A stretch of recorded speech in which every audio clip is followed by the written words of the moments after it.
नमस्कार आदाब दोस्तों। तो चलिए आज हम फिर लाए हैं देश दुनिया की तमाम छोटी बड़ी ब्रेकिंग न्यूज़। तो खबरों को स्टार्ट करने से पहले आपसे छोटी सी रिक्वेस्ट है दोस्तों, अगर चैनल पे नए हैं तो चैनल को सब्सक्राइब करें, नोटिफिकेशन को ऑन करें और वीडियो को लाइक करें, अपने दोस्तों में ज़्यादा से ज़्यादा शेयर करें। तो बढ़ते हैं खबरों की। आपको बता दें दोस्तों, पुरानी पेंशन योजना को दोबारा से लागू करने वाली राज्य सरकारों और केंद्र के बीच ठन गई है। जिन गैर भाजपा शासित राज्यों ने अपने कर्मियों को पुरानी पेंशन के दायरे में लाने की घोषणा की, उन्हें एनपीएस में जमा कर्मियों का पैसा वापस नहीं मिलेगा। केंद्र ने साफ कर दिया है कि यह पैसा pension fund and regulatory authority के पास जमा है। नई पेंशन योजना एनपीएस के अंतर्गत केंद्रीय मद में जमा यह पैसा राज्यों को नहीं दिया जा सकता। वह पैसा केवल उन कर्मियों के पास जाएगा जो इसका योगदान कर रहे। छत्तीसगढ़, राजस्थान, पंजाब और हिमाचल प्रदेश की सरकारों ने केंद्र से पीएफआरडीए के पास जमा पैसे को लौटाने का आग्रह किया है। केंद्र सरकार में स्टाफ साइट की राष्ट्रीय परिषद के सचिव शिव गोपाल मिश्रा ने बताया कि वे केंद्र सरकार की गिदड़ भभकी से नहीं डरेंगे। यह कर्मियों का पैसा उन्हें मिलेगा। इस बाबत राजस्थान सरकार की ओर से सुप्रीम कोर्ट में केस किया जा रहा है।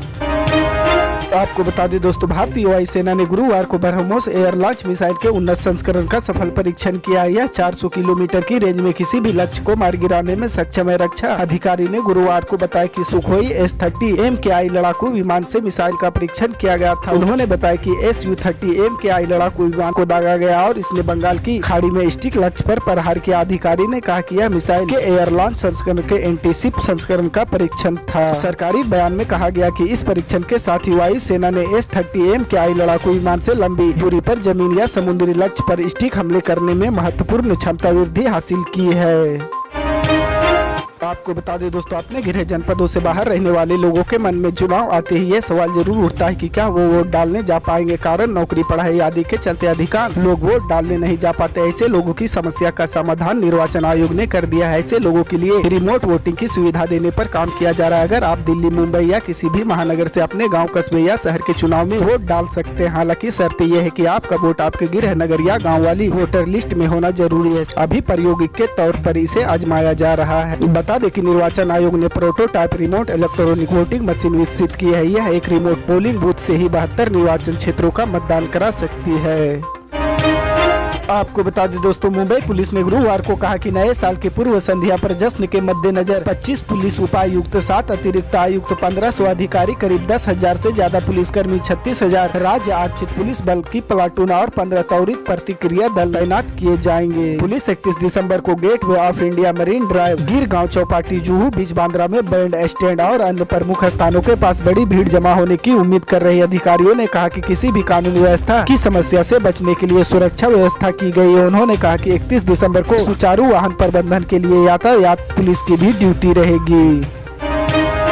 आपको बता दें दोस्तों, बिहार के उप मुख्यमंत्री तेजस्वी यादव ने गुरुवार को हवाई जहाज खरीद मामले में भारतीय जनता पार्टी पर पलटवार किया। उन्होंने कहा कि बिहार एक ऐसा राज्य है जिसके पास अपना खुद का जेट विमान या हेलीकॉप्टर नहीं है। राज्य सरकार जो विमान या हेलीकॉप्टर पहले से इस्तेमाल कर रहे हुए सभी लीज पर लिए गए थे, तो भाजपा को आपत्ति क्यों है। तेजस्वी की यह प्रतिक्रिया भाजपा नेता सुशील मोदी के जेट विमान खरीदने के बिहार सरकार के फैसले की आलोचना करने के बाद आया है। मोदी ने विमान खरीद को अनुचित बताया था और कहा था कि राज्य सरकार को अपने फैसले पर पूर्ण विचार करना चाहिए। तेजस्वी यादव ने कहा कि बिहार ऐसा राज्य है जिसके पास अपना जेट विमान या हेलीकॉप्टर नहीं। पहले राज्य सरकार द्वारा इस्तेमाल किए जाने वाले विमान या हेलीकॉप्टर पट्टे पर थे। भाजपा को इससे आपत्ति क्यों है।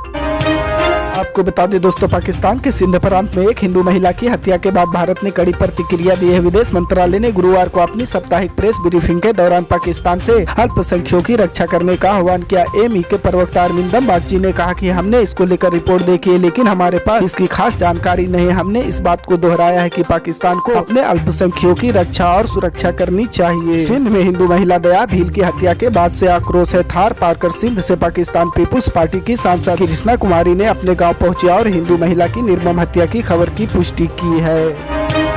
आपको बता दें दोस्तों, कोविड महामारी की नई लहर की आशंका को देखते हुए केंद्र सरकार ने बड़ा फैसला लिया है। सरकार ने 1 जनवरी से चीन समेत इन देशों से आने वाले यात्रियों के लिए RT-PCR टेस्ट अनिवार्य कर दिया है। केंद्र स्वास्थ्य मंत्री मनसुख मांडविया ने गुरुवार को इस फैसले की जानकारी दी। उन्होंने कहा कि चीन, हांगकांग, जापान, दक्षिण कोरिया, सिंगापुर और थाईलैंड से भारत आने वाले यात्रियों को 1 जनवरी से निगेटिव कोविड टेस्ट रिपोर्ट देना जरूरी होगा।